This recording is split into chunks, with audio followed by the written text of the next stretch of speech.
My name is Mike Noel. I represent District 73. My district contains some of the most beautiful land in the entire state of Utah.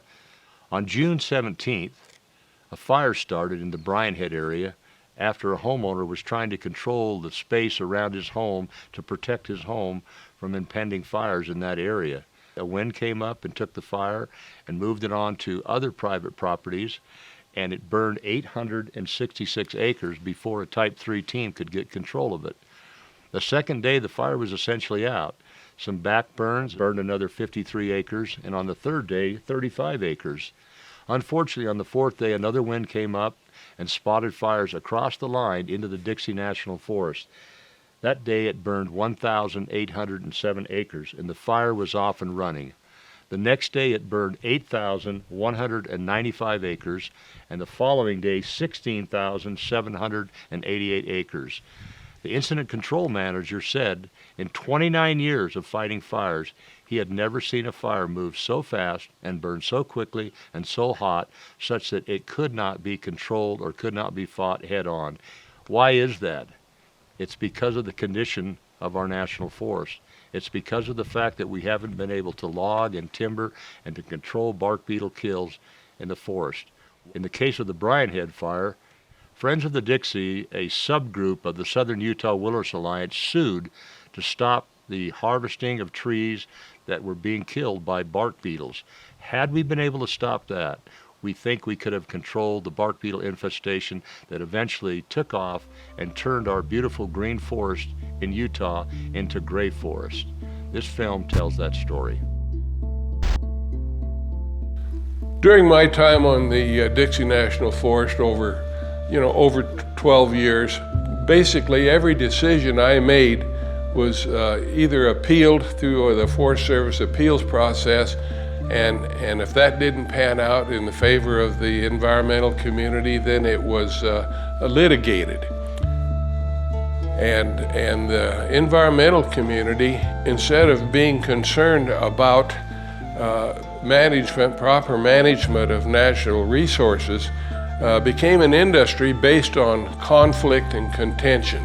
It's conflict and contention that brings in memberships and brings in grants and money.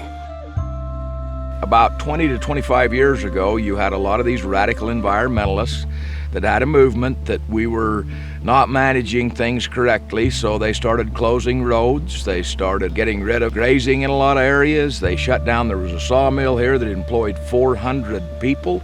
And I actually spent about as much time in court the last 10 years of my career as I did in the woods. And it was not entirely pleasant in that respect. Two court cases in particular kind of stand out in my memory. And the first one was what we call Sydney Valley. Sydney Valley was a high mountain, pure Engelmann spruce forest at about 10,000 feet elevation above the little resort town of Bryan Head, Utah.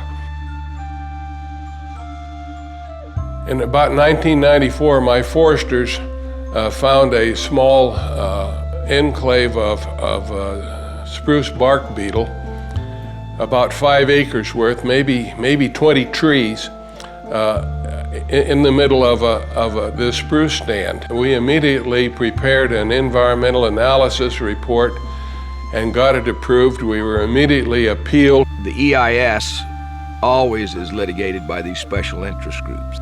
They wait and they tie that up, and that's where it gets held up for years, sometimes as high as 5-6 years in court. One thing led to another, and it finally went to court. And after 2 years of legal wrangling, the bark beetles that were 5 acres had flown twice, and the epidemic was on. It was bigger than man could stop. The end result was we won the lawsuit, we lost the forest. And 28,000 acres of prime Engelmann spruce forest was destroyed.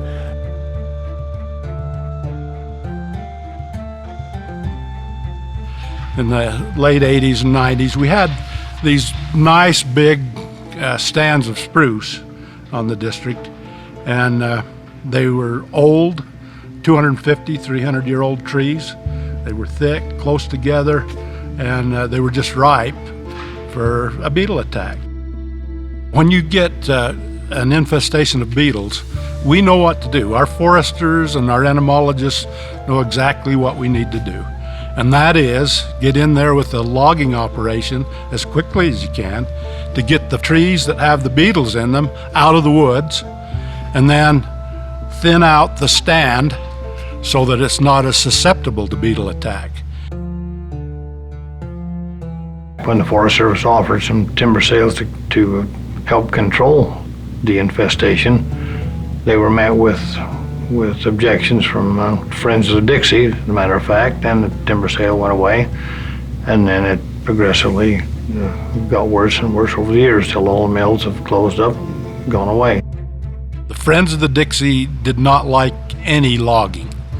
They said they just wanted to save the big old trees, but in the end they were against any timber sale that we put up. I still have the news clippings from back in those days, and they were saying that we were making this up because we wanted to keep Kaibab Industries in business. And actually, Kaibab Industries, after they logged out Rainbow Meadows, they did go out of business. At one time, we had right at 400 logging-related jobs in Garfield County, in a county of 4,500 to 5,000. That's a big deal. But what happened as time went on is every time that the forest would put out a timber sale, it was protested and there were lawsuits. This eventually broke our logging companies, and logging ceased here in Garfield County. Well, we've been affected for years. Okay, you got to go back. Garfield County is 93% federal public land. So in Garfield County, public land is part of our lives.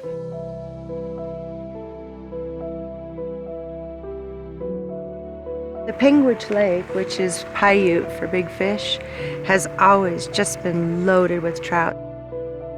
The Paiute Indians used to be able to take their nets and walk along the shore and just scoop up trout. And when the early settlers came in, there were so many trout in here that they turned it into a fishery. Every time I came up, I just, you could see all of these dead trees, these bark beetle trees mixed in with the fresh trees. And you knew that it was a perfect storm waiting to happen. I mean, everyone in the area knew eventually we were going to have a forest fire, whether it was by an act of God with lightning or if it was a camper. We just didn't know, but it was going to happen. Update tonight on the Brian Head Fire, the biggest wildfire in the U.S. right now. The fire's now burned 50,000 acres. This fire started on June 17th and increased over a month's time to 71,673 acres.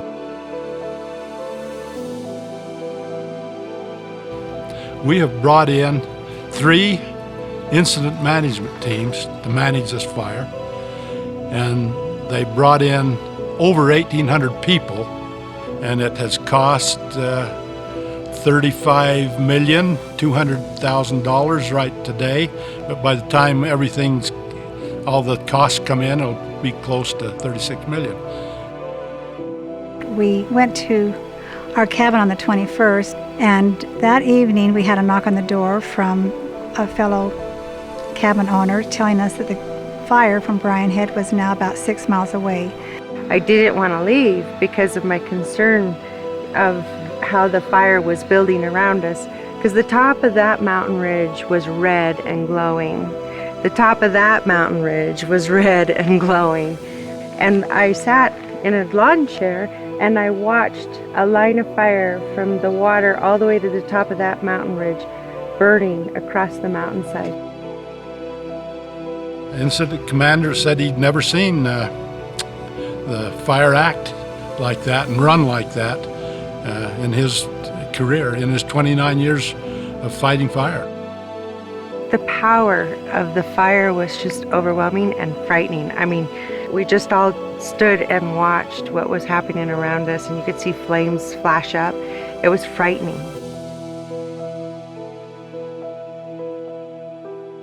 On June 21st, the fire hit this area right here. You can see this gray, kind of bluish gray area right here. And it made an 8-mile run and burned 8,195 acres when it hit this mixed conifer, all this deadened down Engelmann spruce, where the bark beetles had killed thousands and thousands and thousands of trees. The sheriff's department and the fire department, they came through the park with their PA systems announcing that we had to leave the premises. We had every cabin filled, every RV space was full, and the smoke was just so thick that it was just too much for people to stay. I just thought, well, it's no problem. We'll be back up in time for the reunion on Saturday. And I was very shocked when I realized that that fire had spread like 10,000 acres within that 24-hour period. After that 8,000 acre run, we had a 16,788 acre. The wind shifted. They came from the north to the east. And we had wind conditions come up that were squirrely, and the fire just got away. And they came down towards Panguitch Lake. We lost 13 homes in this area here.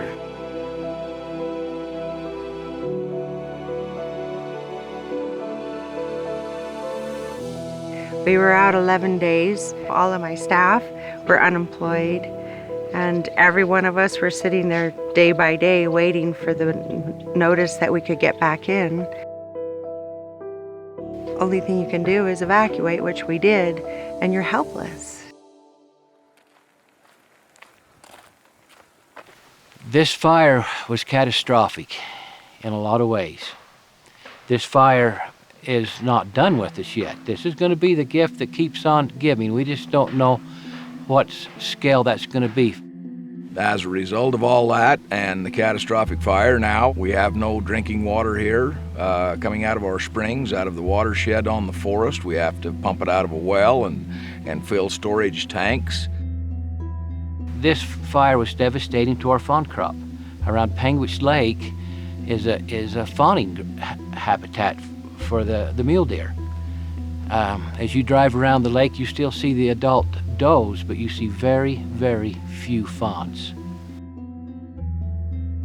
Another real concern about this fire is the flooding that's going to happen. We're going to have flooding. We've already had some flooding. There's a lot of speculation into what that's going to do to our fisheries. Our Panguitch Lake is now being flooded with all of that ash. We do know that the ash is good for the plants that live in the lake, but it's bad for the fish. The plants will grow really good, the algae will grow really good, and the plants actually take the oxygen out of the water for the fish. So that's a big concern. All that's yet to be seen. It's just a complete disaster because of the management of these forests. And the result is going to be a big effect on watershed. It's also affected our tourist industry. People save for a lifetime to come and see Bryce Canyon National Park. A lot of the days of the fire, as the winds were blowing the smoke in this direction, we actually had ash settling on our vehicles. Businesses around Panguitch Lake, the tourist bookings went from 100% down to 30%. I have a grazing permit on the Bowery. Approximately 60% of that allotment was burnt.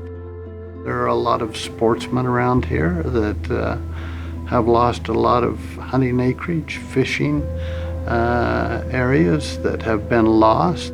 Anybody who thinks that this fire was a good thing needs to come look at it. Our wildlife took a hit on it. Our business owners have taken a big hit on it. Our fish population, our fisheries, our watersheds, we don't know where we're going to be. Some of these places are burnt so hot that it sterilized the soil. There won't be anything there for years. We have a responsibility to manage our forest. I truly believe that. In the deep, dark depths of my soul, we have an obligation to take care of the ground. Can fire be a part of that scenario? Absolutely. You know, fire is a tool, but nothing to the scale of 72 100,000 acres. I can't even imagine the pollutants that put in the air that's going to affect everybody in this whole world. I mean, you hear about the greenhouse gases and climate change. Well, guess what? This fire was a big contributor to that. This fire alone created more particulate matter than any coal mine will produce in 1,000 years. It produced more particulate matter into the upper atmosphere than all of the residents of Garfield County have produced since its foundation in the 1800s. So again, for all the talk about, the environmental community being concerned about harvesting, the end result is we've had a very bad environmental impact on the air quality and the roads and the forests themselves.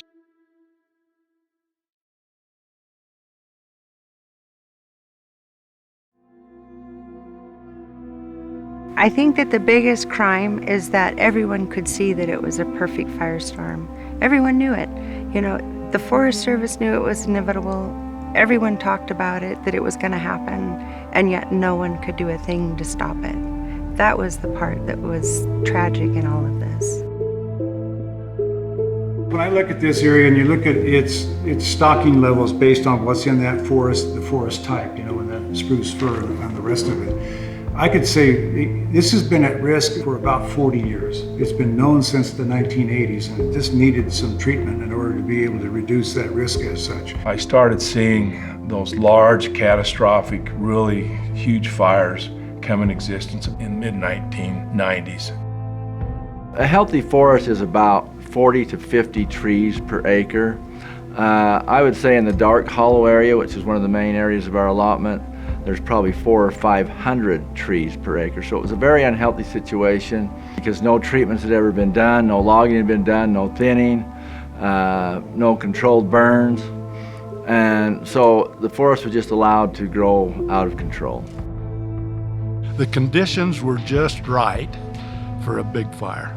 The fuels in those areas in the mixed conifer were in such a condition that when it's hot, dry, and windy, they're going to burn, and there's nothing you can do. We have areas that have 500 to, 1,000 trees per acre, which creates a catastrophic fire condition. The fuel load is what's causing these massive fires. Fuel load, period. There's way too many trees out in the forest. And they blame this fire on climate change. Climate change is their excuse for everything. Do you know there was snow on the ground up in the Bryan Head area? The ground was saturated with water. Why does this fire burn? For years and years, we've been trying to get treatments on the land. And it seems like the local Forest Service representatives are very interested in helping us with that and wanting to do that. But every time they try to do something, the environmental groups sue to stop that. And it's been very frustrating. Had we had those fuel treatments in there, a lot of the timber and the ecosystem up there would still be there. It wouldn't be completely burned out. If we had a sawmill up here, we would not have had that fire, plain and simple. No other way to put it. If we would have been allowed to manage our forests correctly, the way they were managed, we wouldn't have had the fire. This needs to be in better condition. The forests need to be in a condition where we don't have to worry about this huge tinder box of millions and millions of board feet of timber ready to burn up. It's been over 30 years since this forest plan has been addressed. And in that period of time, it's been allowed to get into this kind of conditions.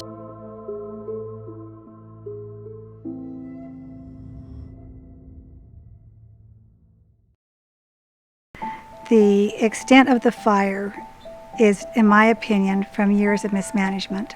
So you used to have a co-management of the rancher and the agencies, and that's all gone. That's all gone by the wayside. The environmentalists have come in. Now you've got invasive weeds, rabbit brush, you have soil erosion. On the Grand Staircase National Monument, their own people are telling them that we're actually losing our soil because they won't allow us to do any recovery projects. So people like myself and other ranchers and timber industry people, we want recovery projects. We want to manage the land and make it healthy. They don't. They absolutely don't. And they've proven that. And back to this fire, that's evidence. That is their end result right there, that fire. Everybody, the day that sawmill up here closed, said that mountain will burn, and it did. Part of being on a crusade is always being fully committed to that crusade. And I think most of those environmental groups do seriously believe that they're doing a good thing by trying to protect every tree. But somewhere there needs to be a balance in all of our lives, and part of forest management is good forest management. When Kayaba was in operation, that was a beautiful forest because it was maintained, it was thinned, it was cleaned. It's pleasant to drive through as well as productive as a forest. I saw those sawmills go away at Fredonia and Escalante and Wayne County, and it's had a terrible effect on the local economies. And we need to get back to that. We need to take care of our forests. Well, unfortunately, bad decisions and bad process, lack of planning and foresight costs money.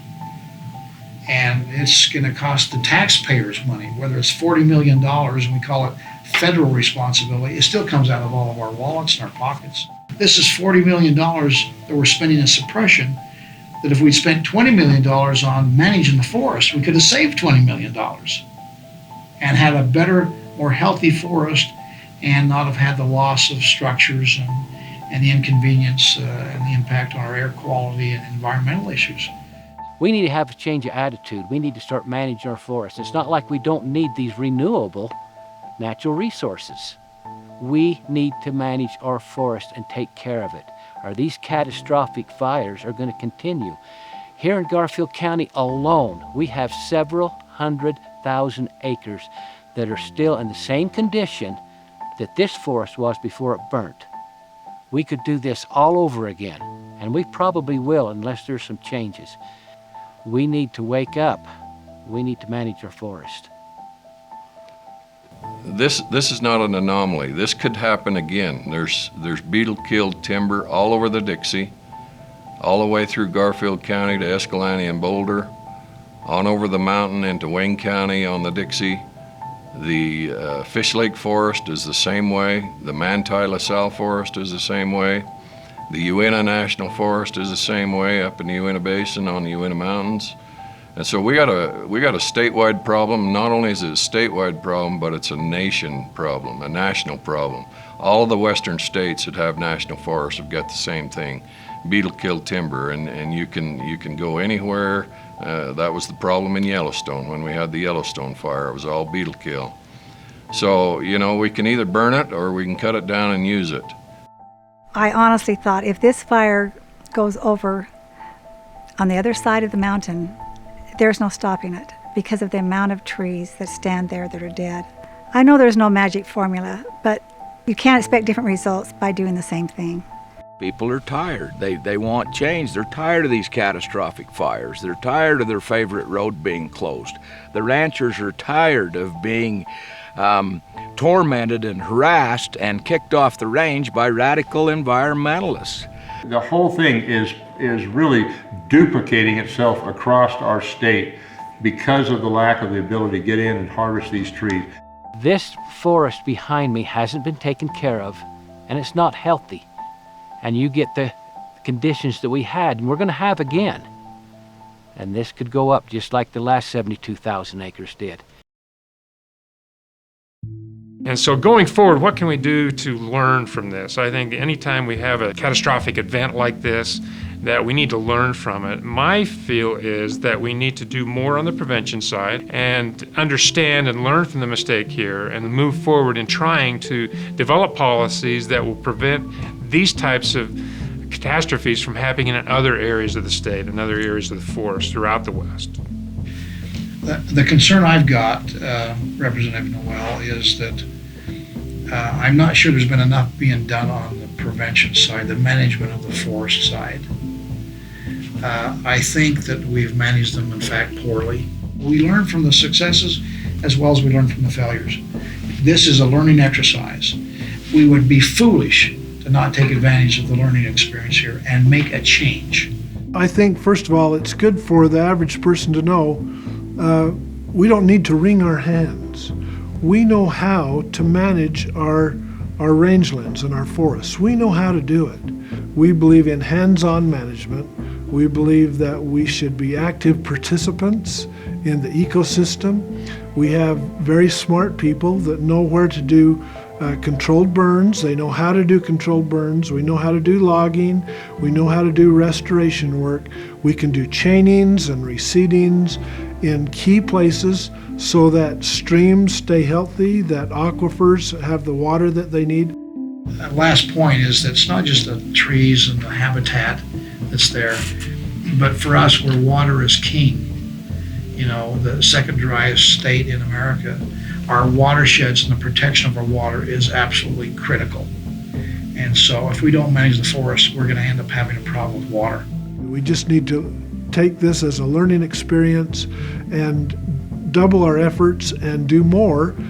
If we would manage the forest correctly in the beginning, we'd have less and less fires, less need for suppression money, more that could be put into, in fact, proper management. That means harvesting, thinning the forest appropriately, having a lumber industry that ought to be viable, spraying for the bark beetle so we don't have just a dead stand of trees. I found it just unconscionable that when I fly the forest and see 50% of the trees dead. 50% of the forest dead. Those should have been harvested. They should have been pulled out. It's just a fire hazard waiting to happen. And so I think we can do better. We all need to get together, the private landowner, the state administrators, and the federal administrators, to try to eliminate some of the hazards that are out there. Science tells us that there's a healthy mix that's good for wildlife and for livestock, and there's room for everything. There's enough grass on the ground for the deer and the elk and the cattle and the sheep, and we can provide healthy habitats, healthy rangelands for everything. With state lands and federal lands, we need to go out there and to manage those lands to reduce those fuel loads. And how do we do that? You know, there's a lot of tools that we can do that. We can do it with prescribed burning. We can go out and do mechanical fuels treatments and reduce the fuels out there. In my opinion, we need to do all of the above. We need to do mechanical treatments, we need prescribed burns, we need logging, because it's a huge forest and you have to have a mixture of everything. And that's what will be most healthy. We've got to manage those forests. We've got to bring back our timber industry, our sawmills. We need to have the ability to control the beetle if they show again, to maintain a green, productive forest. Our solution for the future is to realize that we have the means and the ability to live adjacently and in our forests in a productive, safe manner, provided that we'll accept the fact that it's a dynamic system. We've got to reestablish and rebuild our community capacity so that we've got the investment in these communities that would have the ability to produce products from the forest that in turn can pay payrolls, pay for raw material, pay for supplies, and stay out in front of this process as we move forward. Just tell the politicians, let the managers manage. They know how to do it. Have faith in your Forest Service and your BLM managers. Take the shackles off and let's not be managing by lawsuit. Often Forest Service and BLM, their management is dictated by the latest lawsuit that tied their hands. I think the Forest Service needs to back up maybe 50 or 60 years and look at their roots and look at what Gifford Pinchot, the first chief of the Forest Service, charged them with. Gifford Pinchot said that the mission of the Forest Service is to provide the most goods for the most people in the long run. The Forest Service is an agency within the Department of Agriculture. Its mission is to provide goods and services for American people. Voters have to take things into their own hands. They need to hold Congress accountable for their actions, and Congress needs to assure that the agencies are implementing the intent of the laws that Congress passes. We need to make our voices heard and stand up against these policies that would delay taking care of the bark beetle. We need to speak out against those and do what we can so that the bark beetle can be contained. We can learn from this. We can learn from the failures. We can also learn from the successes. And by combining those two together, we can have a better process going forward over the next generation, a better management of our forest, a suppression of our fires, and increasing habitat and protecting our watershed. So we learn from the successes as well as we learn from the failures. This is a learning exercise. We would be foolish to not take advantage of the learning experience here and make a change. That's something we ought to do together.